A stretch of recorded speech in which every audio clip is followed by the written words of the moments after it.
Shri Venkateswara gold తాకట్టులో ఉన్న మీ బంగారాన్ని విడిపించి కొనబడును.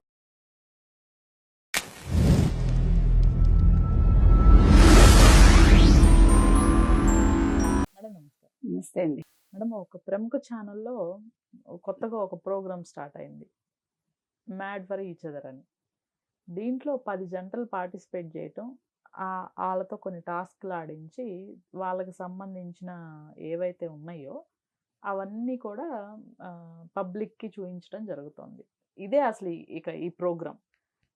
అసలు చాలామంది ఒపీనియన్ కానివ్వండి, ఈవెన్ ఆ ఛానల్ వాళ్ళు ఆ వీడియోస్ కింద వచ్చే కామెంట్స్ చూసుకున్నా కూడా ఎవ్రీథింగ్ నెగిటివే. మాకెందుకు, వీళ్ళ ప్రైవసీకి సంబంధించినవి మేమెందుకు చూడాలి అని.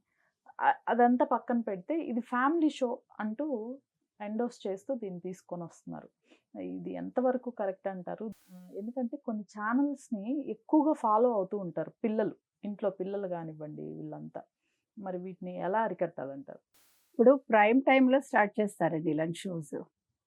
వీళ్ళు ఏం చెప్పదలుచుకున్నారు, సమాజాన్ని ఏం చేయదలుచుకున్నారు, యువతని ఏం చేయదలుచుకున్నారు? ఇక్కడ ఈ పెళ్ళైన జంటల్లో, ఈ 10 జంటల్లో కొంతమంది లివింగ్ రిలేషన్లో ఉన్న వాళ్ళు ఉన్నారు.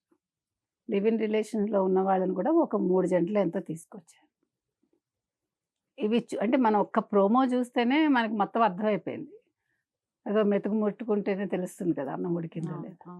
మీరు అన్నట్టుగా ఆ కింద కమెంట్స్ చూస్తే అసలు ఎందుకు ఇది స్టార్ట్ చేశారు, ఏం చెప్పదలుచుకున్నారు సమాజానికి అని అడుగుతున్నారు.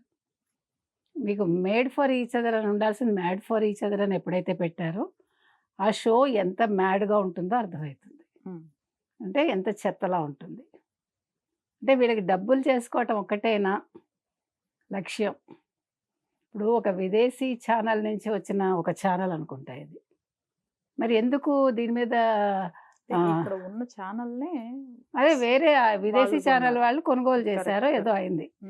నేను అనేది INB ఏం చేస్తారు, ఇన్ఫర్మేషన్ బ్రాడ్కాస్టింగ్ వాళ్ళు ఏం చేస్తున్నారు కేంద్రంలో. ఎందుకంటే వాళ్ళు దృష్టి పెట్టాలి ఇలాంటివి. ఏమవుతుందండి ఇలాంటివి వస్తే అంటే, దీనికంటే డార్క్ వీడియోస్ అనాలా ఏంటి, అలాంటివి చూస్తే సరిపోతుందా? తెల్లారు లేచి వీళ్ళు హగ్ చేసుకున్నారా, ముద్దు పెట్టుకున్నారా, ఎవరికి కావాలండి? ఇప్పుడు మిమ్మల్ని మీరు పబ్లిక్లో పెట్టుకుంటున్నారు. అసలు ఎలా, వాళ్ళు ఎందుకు వచ్చారు, వాళ్ళ ఇళ్లలో ఎలా ఎలో చేశారు? బిగ్ బాస్ని మించి ఒక షో ఇది. ఒక ఇంట్లో మీకు మీ రూమ్ కీస్ ఇచ్చి, మీకు ఈ కీ ఏ రూమ్ తెరుచుకుంటే ఆ రూమ్కి మీరు వెళ్ళండి అంటే ఏం చెప్తున్నారు మీరు? అంటే సంసారాన్ని తీసుకొచ్చి మీరు పబ్లిక్ చేస్తున్నారు. కాబట్టి ఇది చాలా తప్పండి. దీని మీద ఎందుకని ఎవరు స్పందించట్లేదు? స్పందించాలి. ఇలాంటివి మాకు వద్దని చెప్పాలి. అందులో ప్రైమ్ టైంలో వచ్చేవి ఇవి.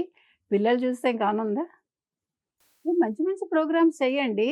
డబ్బులు సంపాదించుకుంటున్నారు కదా, ఇంకా ఎంత కావాలి మీకు డబ్బులు? పిల్లల్ని నాశనం చేసి మీరు ఏం సాధిస్తారు? పిల్లల మనసులు చెడగొట్టి ఇప్పుడు పెళ్లి కాని అమ్మాయిలు లివ్ ఇన్ రిలేషన్షిప్కి వెళ్ళిపోతారు కదా. ఏమైంది, బాగానే ఉందనుకుని ఈ షోకి వెళ్ళటానికి కూడా ప్రిపేర్ అయిపోతే నెక్స్ట్ వాళ్ళ జీవితాలు మీరు తెచ్చి ఇవ్వరు కదా.